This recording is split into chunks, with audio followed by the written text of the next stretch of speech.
Going back to the end of the game last night, it seemed like you and Luka ham and egged it pretty good. Why do you think it looked like it was going pretty smoothly in that last couple of minutes?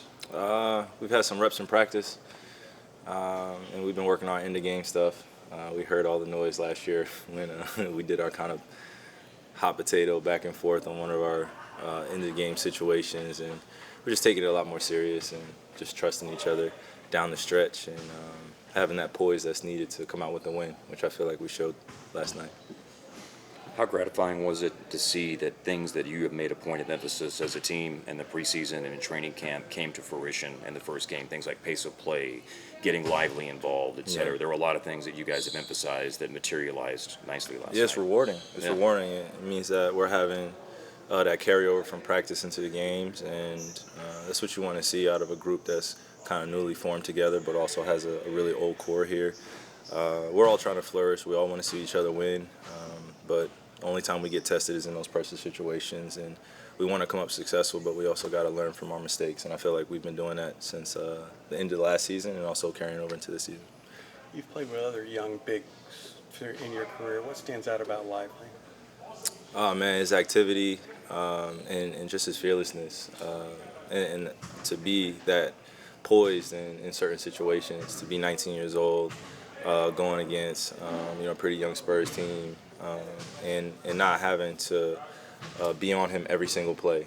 I think that's a peace of mind for all of us veterans when you have a young guy like that where you can give actions to, you can communicate verbally to him, but also he's developing that nonverbal communication where he covers up for our mistakes on the defensive end.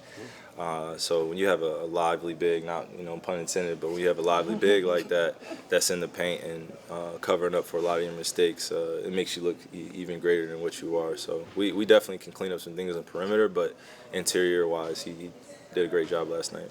You talked about learning how to play with Luka. I mean, all the great players that you played with before, I mean, their games are different, but did those experiences, LeBron and KD and James, did that help? Or are the games so different it doesn't really help? I mean, it helps. Even just day one when I got to Cleveland, I knew it was going to be a building process, just being there and having that be communicated to me that I'm a piece of something bigger. And that's the route that I've taken on every team that I've been on. It may not have looked like that all the time, but maturity-wise, being here at this point, I just know I got to be a great piece and fill in when I'm needed, whether that's playing the two, whether it's playing the one, or playing any other position that I'm called to do. But playing with other great players, you don't want to get in their way. You want to continue to elevate them. And as you can see, some of the guys that I play with in the league, they've gotten better. Either we've been together or when I've left. We've always left imprints on each other where we've learned through failure, learned through mistakes. And I take this opportunity with Luka as no different.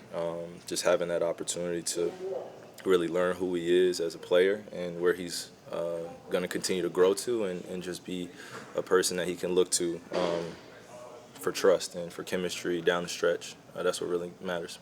Seemed like last year you and Luka could play together fairly easily. It was everybody else kind of adjusting to the different paces of you guys. How much easier is it for the role players when they've had a spring training and a year with you guys coming in? Yeah, it makes the dynamics easier. I think the dynamic last year's team was different. Obviously, when I got traded, that changed the dynamic of the team.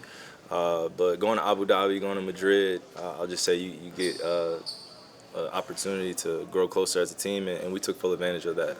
I didn't get a chance to play as much as I would have liked, but off the court stuff, we definitely got a chance to get to know each other, and that leads to on-court success, I believe. Kai, a Brooklyn question for you. I know there's not a lot of players that were there when you look at the team you're going to play tomorrow night, but a couple of young guys, Cam Thomas and Nick Claxton, were guys who came there.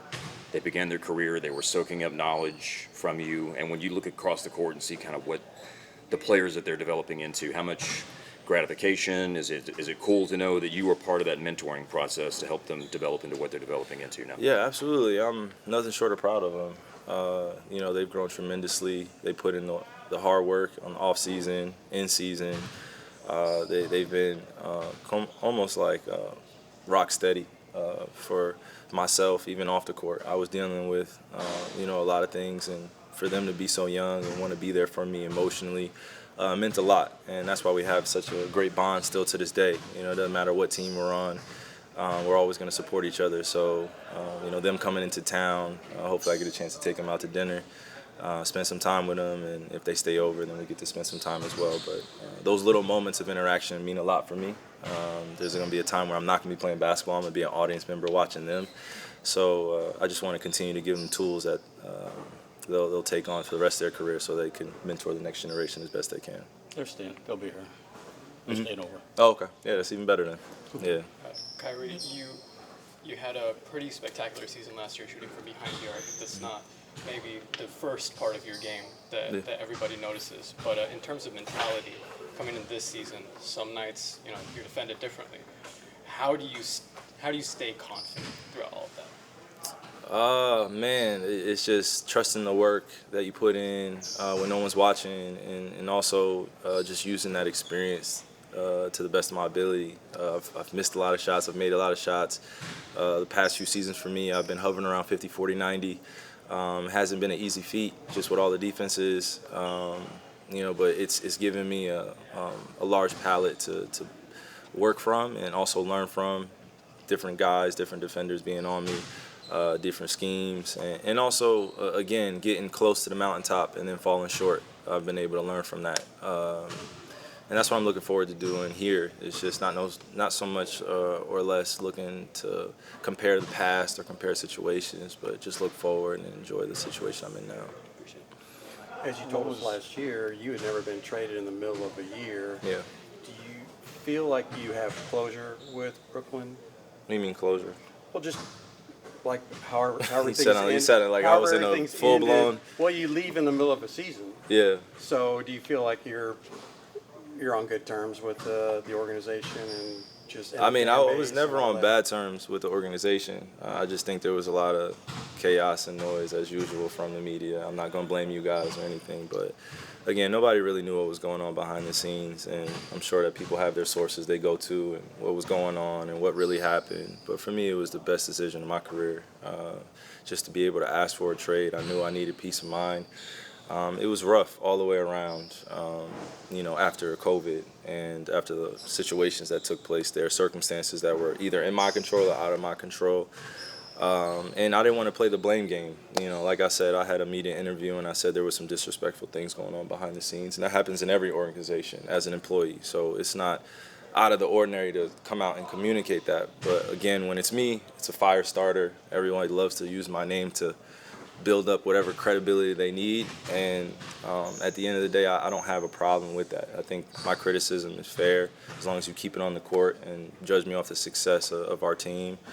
And don't try to dig too deep into who I am as a person, because I don't show who I am as a person in this business, because it's always constant eyewitness views of just random things that I don't necessarily agree with is being written about me. So I do my best to separate the two between having a work-life balance. But the closure that you're talking about, man, is I'm just grateful that I have the opportunity to play this game. That's a media straightforward answer that you'll get from me on that. Was that essentially like the whole situation with the COVID? Was that like the last straw, or were there other straws? I mean, I was just trying to enjoy, the time that I had with some of my good friends and my peers in Brooklyn with James and KD and some young guys that we drafted.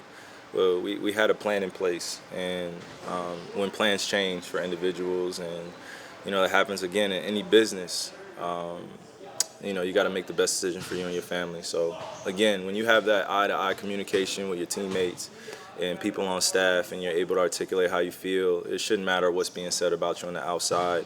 And being in New York, being in the media capital of the world, it's the most political place in the world, other than like LA or overseas places. But I think that people carry or hold on to the weight of my words, and I'm not trying to put anybody in that predicament here or in Brooklyn. So I'm just really trying to move past that, man, and hopefully everybody does the same. Being here in Texas, you realize obviously the thoughts about COVID and the approach to COVID completely totally different, man. Yeah. So has it occurred to you how things... Maybe Brooklyn should have just released me.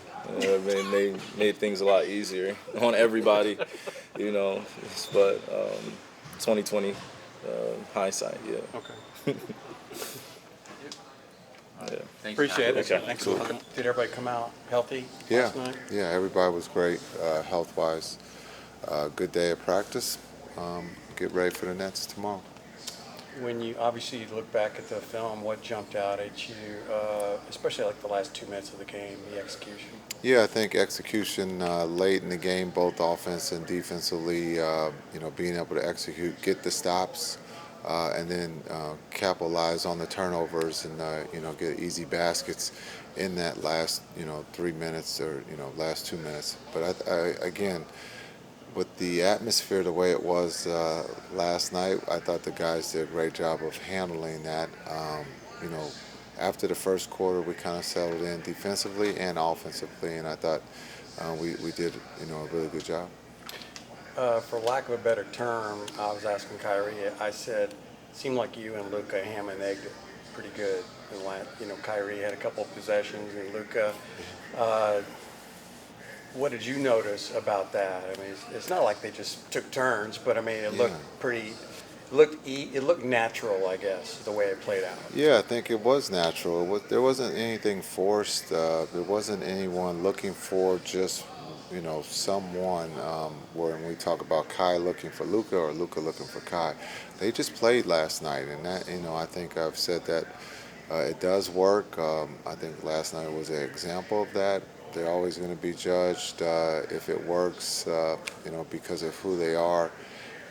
But again, I thought for their connection, Luka finds him in the corner, big three. Again, Luka's pace I thought was great. I thought the team's pace was great last night, and we just got to continue to keep that pace up.